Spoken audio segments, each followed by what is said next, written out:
एक स्वच्छ धुवून आंबा घेतलाय. आता उन्हाळ्याचा सीझन चालू आहे ना, मग आंबे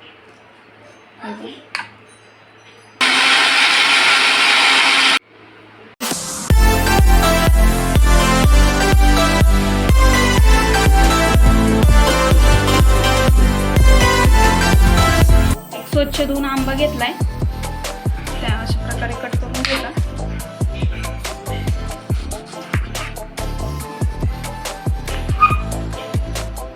आता उन्हाळ्याचा सीझन चालू आहे ना, मग आंबे मस्त येतात.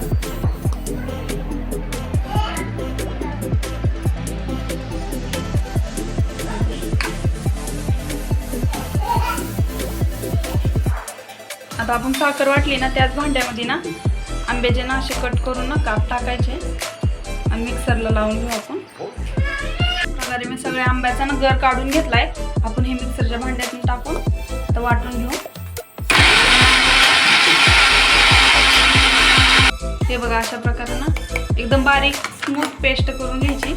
आपण आता हे ना आपलं श्रीखंड करायचं ना आंब्याचं, त्याच्यामध्ये ना टाकून घेऊ. दही फेटलेलं आहे ते संपूर्ण टाकून घ्यायचं.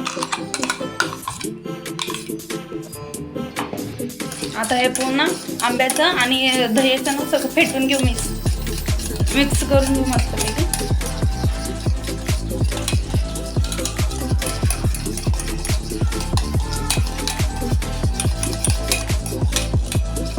आता ना ह्याच्यात साखर टाकून घेऊ आपण. थोडीशी काढून ठेवली, कारण आंबा ना खूप गोड आहे. आंबा जर असं लय गोड नसला ना, तुम्ही टाकू शकता संपूर्ण साखर.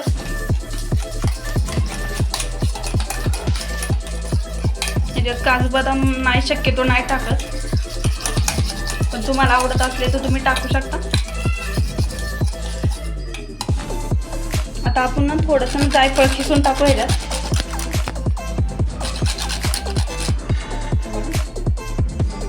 आता मिक्स करून घेऊ.